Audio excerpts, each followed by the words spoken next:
Hello, everyone. I'm Alon Mizrahi. This is the Mizrahi Perspective, your trusted source for Judeo-Arab anarchism and commentary in times of chaos and potentially Armageddon. So, welcome. There's so much going on. There's a lot to talk about. Specifically, in this video, I'm going to talk about Trump's really hilarious attempt at a trade war with China or the rest of humanity, basically, but mostly China. So this video is going to be dedicated to this particular issue. But there's other stuff, very important stuff going on as well. I mean, there's the talks between the US and Iran in Oman about Iran's nuclear program. So I'm going to talk about this in a different, separate video. And there are first signs of actual resistance to genocide and this never-ending war in Israel. It has an interesting potential. I need to look at it and process it a little more. But it is potentially very interesting. This looks like it could be the first sign of actual resistance in Israel to what Israel is doing. So I'm going to talk about this too in a separate video, but I need a day or two more to really understand it, really read it deeper, talk with people in Israel and try to understand what this really, does this really signify change or is it more of the same? So I'm going to put this aside for now. And also, before I talk about the trade war, I have to acknowledge or say that I'm in Mexico. I've been in Mexico for a while now. And it is such a beautiful, such a welcoming, sweet, loving place to be. I mean, I can't overcome, honestly and sincerely, just how sweet people are in this country. And every interaction I have with anyone here, going into a store or restaurant or asking for directions or having any kind of interaction anywhere, it is so easy. It is so simple. It is so humane. It is so different from American society or Israeli society. And I have a lot to say about this, and I want to send you today to two pieces I published on my Substack. One is about my time in Mexico and my impressions from this country during this period of time. The second piece of writing on my Substack relates to the subject of this video. It really complements it. It's the other half of this video, which is better served by text and not by video. This is something I have to take into consideration. Some subjects and some perspectives are more suitable for video and others are more suitable for writing, and I try to create this kind of be aware of what I'm doing in this sense. So this is just an aside. I have links to these two essays in the description, and if you're watching it on my Substack, you have everything in front of you. So this is that. Trump tried to start a trade war with China some weeks ago, and last week he announced it. There's going to be tariffs of 100%, 200%, 500% on everyone. And then immediately, just after 24 hours or something like this, he backed away from tariffs on everyone except China. And just this morning, this is now morning in Mexico, he announced that he was exempting, you can see the title behind me, exempting computers, laptops, and electronics from the Chinese tariffs as well, because China produces everything that we consume, basically, in terms of electronics and much of everything else. This is just the reality of things. And this is the hilarious part. The buffoonery, the sheer stupidity of declaring war against someone that you don't even have the soldiers to fight. You don't have the strategic assets to fight. How is the US going to take on China in a trade war? The US doesn't produce anything. It consumes a lot. It doesn't produce anything. It doesn't have factories. It doesn't have workers. How can it take on China? This detachment from reality of in declaring this war. This makes no sense. And we have to remember that the last time, and this is very relevant politically, because this brought us here in a big way. We have to remember that the last time the US had an industry and big production plants was at a time where there were unions in the US, where workers had dignity and had rights and had a say in where the economy and where the country was going, and had political power and representation and dignity. But the American state didn't want that. They broke. They broke the unions. They broke the dignity that workers had. They wanted a capitalist market where the capitalists have all the power and workers have none. And this is what they got. And this is how they deindustrialized the US, basically. We have to remember it because this is a big part of why the US is so weak now. It still has a lot of economic power, but it is fading because China is catching up to it, and other countries, other emerging markets are not poor anymore. It is not the only source of capital like it almost used to be a generation or two ago. And this is why one of the main reasons the US decided to deindustrialize for political reasons. It didn't want to have a strong working class because a strong working class needed to have, had to have political power, political representation, a say. And the US wanted to be centered around capital and not labor and not unionized labor. So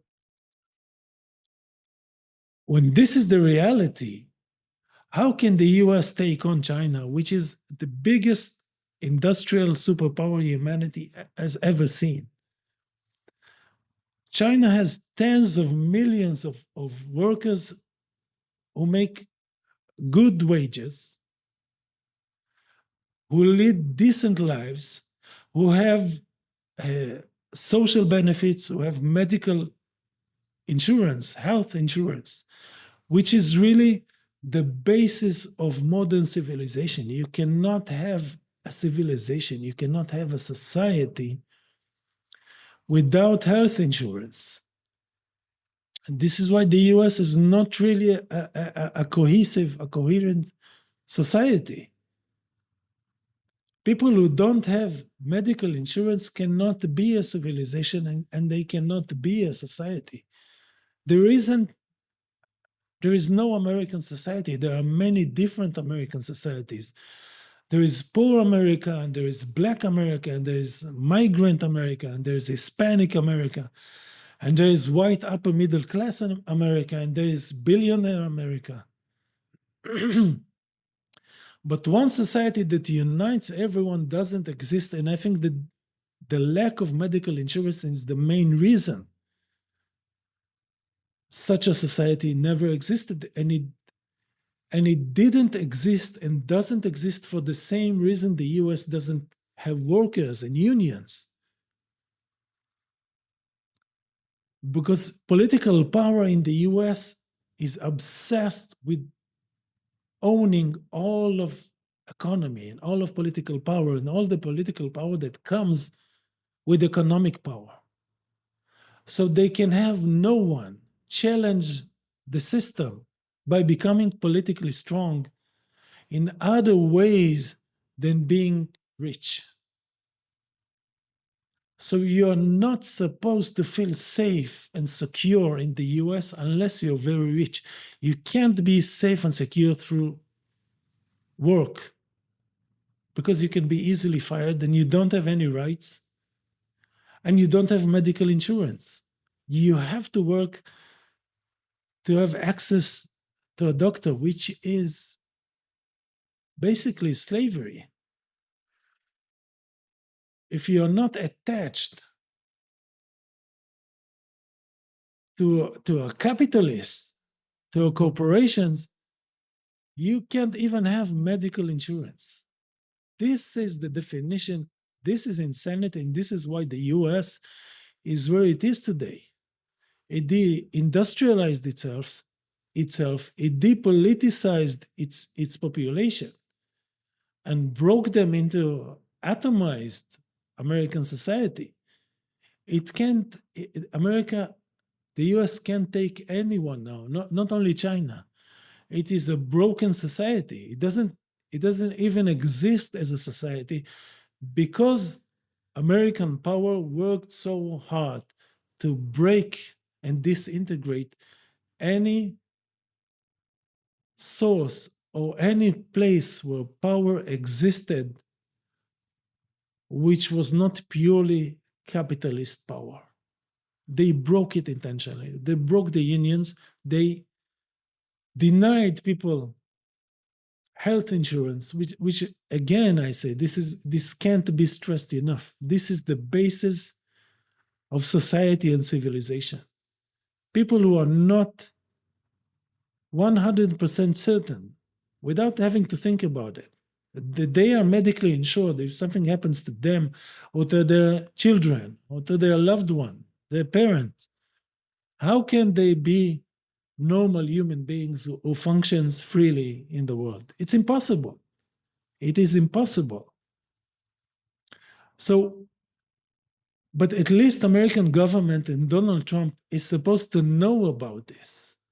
And this is the hilarious part. They know this because they did it. And still, he has this bluster and pump trying to take on China in a trade war when he doesn't have the soldiers, namely the workers, or the work culture to support this kind of trade war. So he has to recede almost immediately. In a week, he has to back down and really make a mockery of the U.S. How do you go to war like on a whim, and then realize you can't fight this war, and then what is this? This is the U.S. is not a serious country. It can't be taken seriously. It still has a lot of power, but it doesn't have almost any depth. And I think that in the emerging economies, and basically even in Europe, people who look at what's happening can see that one country acts maturely, thinks strategically, acts with patience and deliberations and sense, and the other country, supposedly a superpower, which I think the US is not anymore. China is the only real superpower, which can back up whatever it says. I mean, China never chose war with anyone. And in our primitive, not primitive, in our broken minds, because our minds have been broken by capitalism and US domination, we see this as a sign of weakness instead of as a sign of strength. A country that pursues peace and development is not weak. It is much stronger and has much more confidence that a country that builds its entire reputation and its entire status on pursuing endless war and destruction in other places. This is not strength. This is bullying, and a bully is never strong. A bully is never confident. A bully is always scared and insecure, just like Donald Trump. And this is why he is such a perfect human being to represent the American empire and white Western colonialism at the end of their days, because he is the perfect encapsulation of this deeply flawed ideological or political movement. But I want to talk about another aspect of this, another aspect of the clash between the US and China right now, because this is an opportunity for us to look at the big things that are going on and think politically, which again we are trained not to do under capitalism and US domination. Think truly politically. And what I mean by that is how society should be managed, how a political sphere, a political unit needs to be managed, how power needs to be managed, how culture should think about itself constructively, talk about itself, represent itself. All the big political issues that we people used to talk about, but don't talk about anymore. We have been reduced to consumers, and that's it. We are being pushed by culture to never think politically and never speak politically. But we have to reclaim this. This is so essential. This is so essential to human dignity, to a normal environment, a normal conversation. I mean, this is so boring. How much can people talk about celebrities and TV shows and trends and all this nonsense? A truly political conversation is the really, to me at least, is the only interesting conversation to have. The rest is nonsense. Almost everything else is nonsense. It's just gossip. It's celebrity driven and outrage and scandal driven. Who cares about this? We care about how we live and how other people live, how we interact with them, how we influence them and how they influence us. How can we work together to build something? How do we settle differences? This is what's important for us. And when the US and China clash, this is a good opportunity to talk about this, because for a very long time, for some centuries, societies in the West, and I talk about big and broad subjects. This is what I like to do. And I can't do it with talking about all the small details. It's impossible. I'm talking about the big narratives. For centuries, Western societies have been persuaded or pushed, directed, indoctrinated to believe the meaning of the best way, not the meaning, the best way to handle a society and handle a political unit like a state is through a political discourse that is focused almost exclusively on abstract philosophical notions. And so we have this left and right division between conservative and liberal. This is like all over the West. This is what we have. And in some countries in the East as well. This is like the big political divide. And in all those countries, in the US, in the UK, in France, in almost all Western, not almost, all Western countries, what people are instructed to do from a very young age is to pick a place on this divide, around this divide, and be more for capitalism or more for socialism, more for feminism or radical feminism or liberal white feminism, whatever you want to call it, or more for traditional family values. To be more about environmentalism or more about the importance of economic development. To be more on gender as a fluid spectrum kind of thing, or more as a rigid and fixed kind of sexual identity, and so on and so on and so on. And all we do and all we have been doing as a civilization, as the Western civilizations, which I don't represent, I only speak in the name of for this conversation.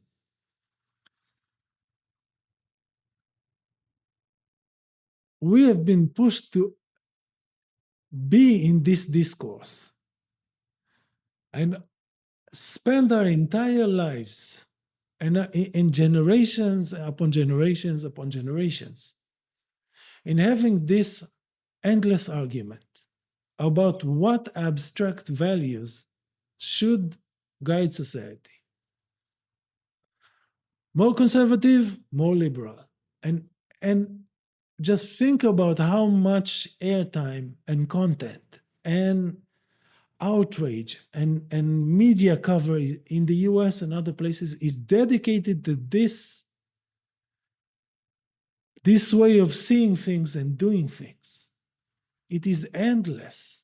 It occupies, and also movies and popular culture is always, almost always takes sides in this abstract, completely abstract debate, almost completely. And it translates into identity, because if you identify as a liberal, you hate conservatives, and if you're a conservative, you hate liberals, and you shape and mold your own imagined identity according to this division line. And this is what we were taught to do. This is how we were taught to think. And in the West, this was the meaning of being a political being, basically meant. Choose a side based on abstract values, again, because this debate between right wing and left wing in the West is almost, so many of us know it now, but it is almost 100% fictional and has nothing to do with reality, because the military industrial complex is never up for election or re-election. No one argues about that. So the biggest part of policy and reality and life we never discuss it. I mean, left and right in all Western countries cooperate and agree on the most important matters for how life is looks like, basically. The military industrial complex, the basic way the economy functions. There's no debate about that.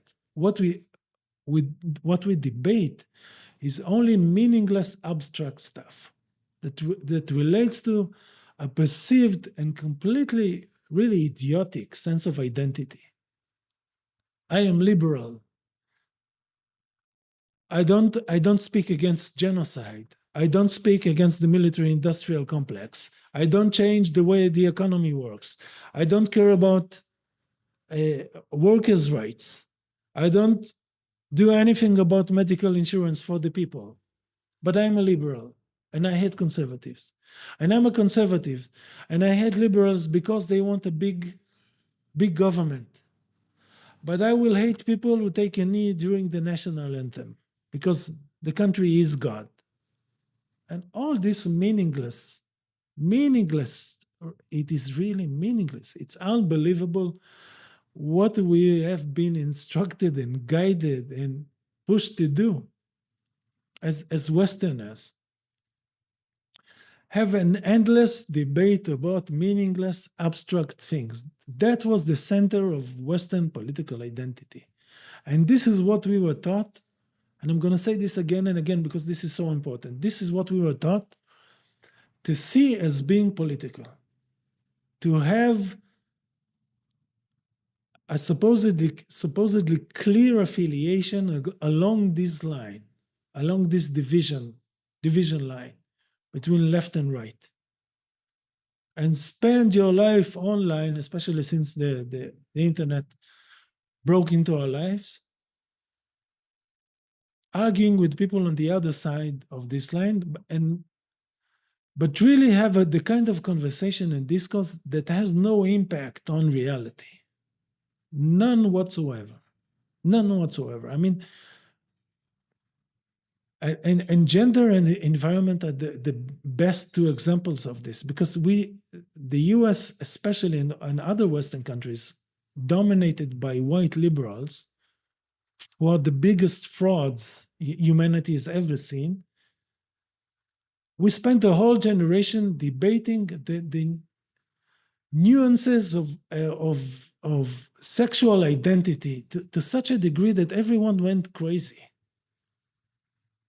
Endlessly talking about every aspect of this, every aspect of sexual identity, every aspect. And people had to be canceled and broken and delisted and whatever. And this is a kind of debate that people had, and more of it and more of it, to such an absurd degree,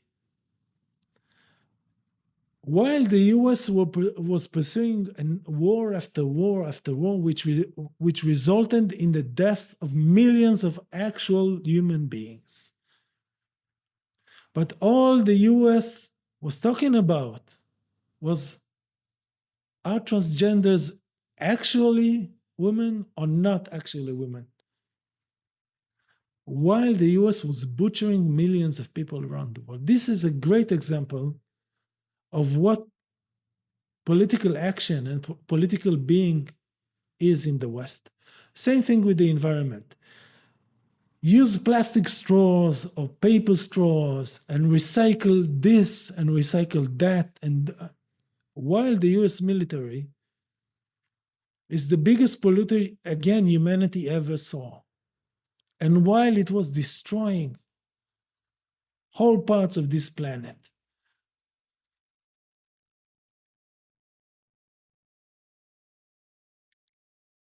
and while so many anti-environmental inventions were taking place, I mean, all the delivery culture, the American delivery culture, they are debating plastic straws when the US produces in a day the amount of trash that the rest of humanity produces in a year. Because everything Americans buy had to be wrapped 50 times.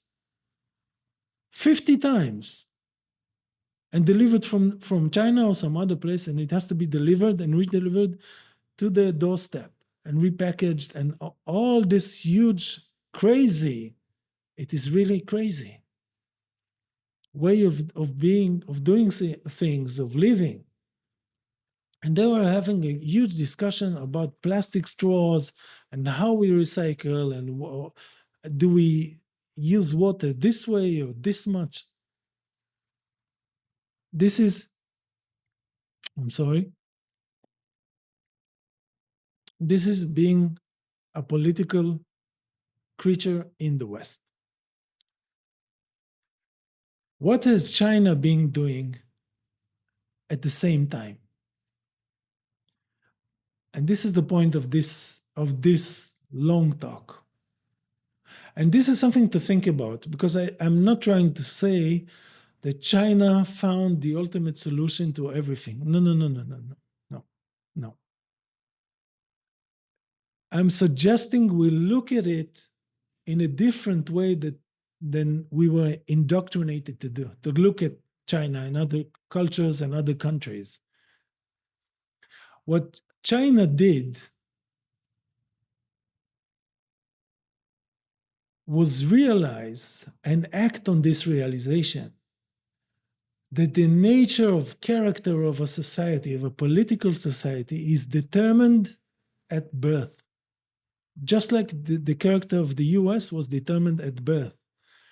It was racist, capitalist, hypocritical. All the things we see today were present the moment the Constitution was written and signed. Everything. And even before that, if you go to the Mayflower Compact, the Declaration of Independence, it's all there.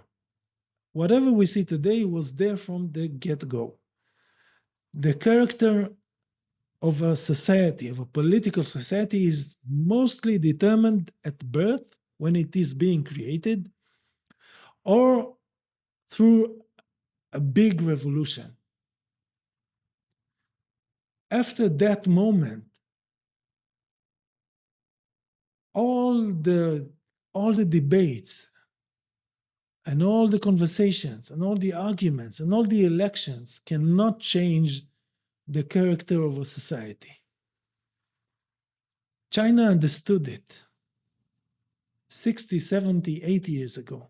They had the fiercest civil war, a bloody civil war. By the way, the West intervened in. The US supported the enemies of today's China, the CCP.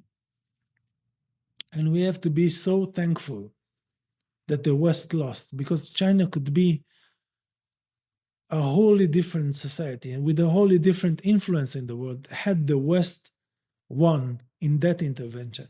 But this is an aside. China fought ferociously to establish the kind of regime, the kind of culture, the kind of political arrangement that would determine its destiny for centuries to come. It knew that it was doing that. And it knew that by doing that, it is making Western style democracy and political debate unnecessary.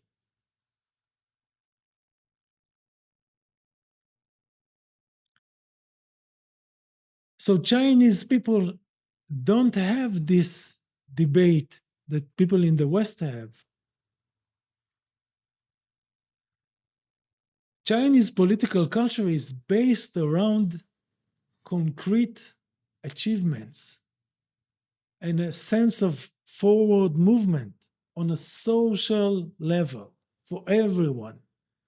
This is what they care about. This is the kind of country they created willfully, knowingly. This is why they had this revolution, a socialist communist revolution, meaning we are moving ahead as a society, not just one class of people or one group of people. And don't believe all the Western propaganda and nonsense. You can see with your own eyes that this is what they actually did. This is why China gets stronger every year and every decade at an amazing pace. They don't have the same meaningless debate that us in the West have. And this is a big difference. And I think that this is the one big thing that China got right and the West got wrong. And it's not that we got it wrong philosophically.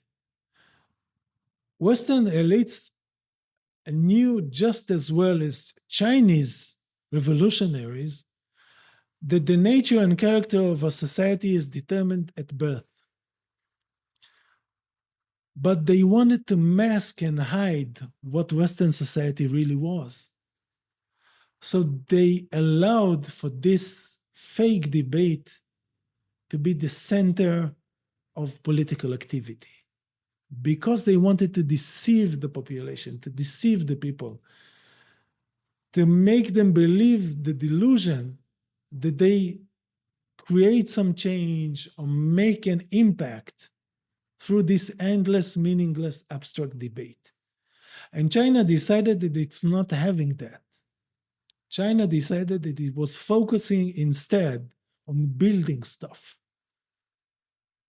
building factories, building dams, planting forests, paving, laying roads and infrastructure, creating all this big stuff without debate, without needing the fake debate that we have in the West, which has really no influence on reality. And just to tie any loose ends, this goes back to identity, which I like to talk about. I mean, if you haven't seen my I don't know how to call it mini lecture on colonial identity,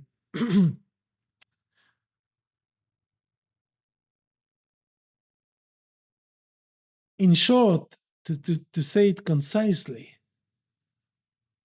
Western colonial identity is essentially fake, right? The US is fake. It's not a real country. You cannot invent a new people.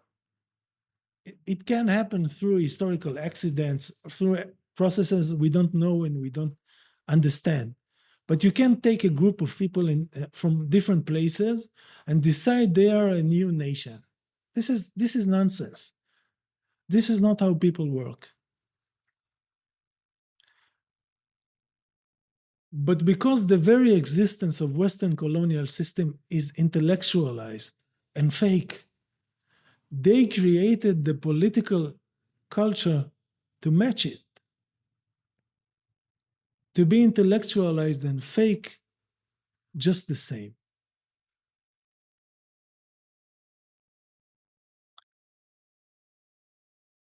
And this is part of the reason there is no way in hell the US can take on China. For all the reasons I mentioned, but all those things came to be out of this lack of identity and purpose and collective being and meaning. It is the result of that. And because Western societies are so adamant to not cope with this huge gap in the middle of their consciousness, the middle of their being,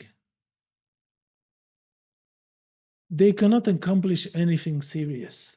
They can do speculation, they can prop up stock markets, okay, for a period of time, but they cannot build anything serious. They cannot build anything serious.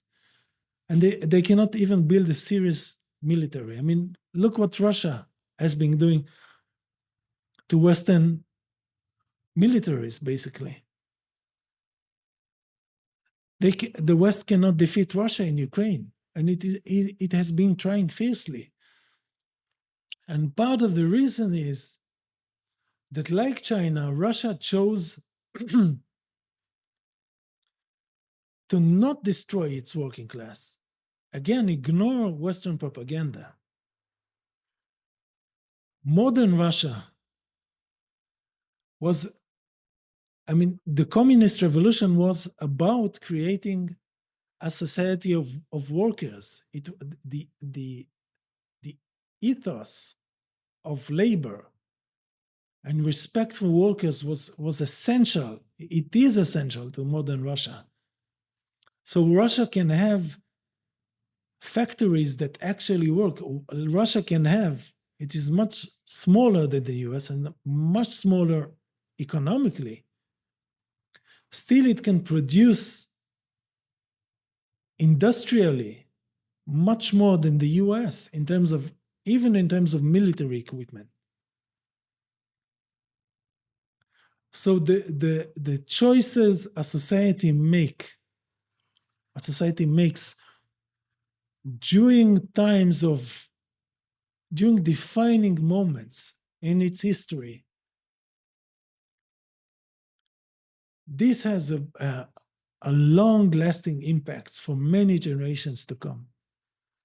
The choices China made almost a century ago brought it to where it is today, and the choices the founders of this really fake, made-up entity called the United States and the entire colonial West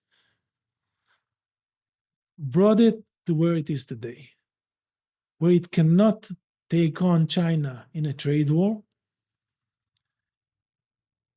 even after centuries of trying to destroy China, of invading China, of disrupting China, of intervening in China, trying to bring China down in every way possible. And China emerges much stronger than the entire West. So maybe China got something right. And if you try to tell me that the West is less authoritarian than China, I would laugh in your face. There is no freedom of opinion or expression in the West anymore, right? You cannot resist genocide in the West.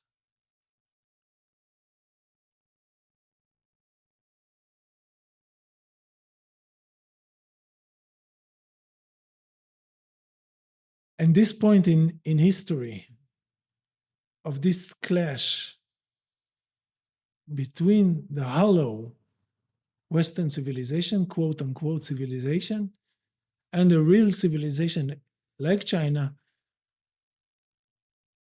should encourage us to look at things beyond propaganda. Look at what China has actually chosen to do. Because this may give us some very meaningful tips as to how to manage Western societies after the imminent collapse of the current geopolitical order led by the US. So I hope this talk gave you something to think about. And again, the link to my Substack in the description. There's one piece about Mexico and another piece about how hope is really the prison of Western people. So I hope you read it too, and see you next time.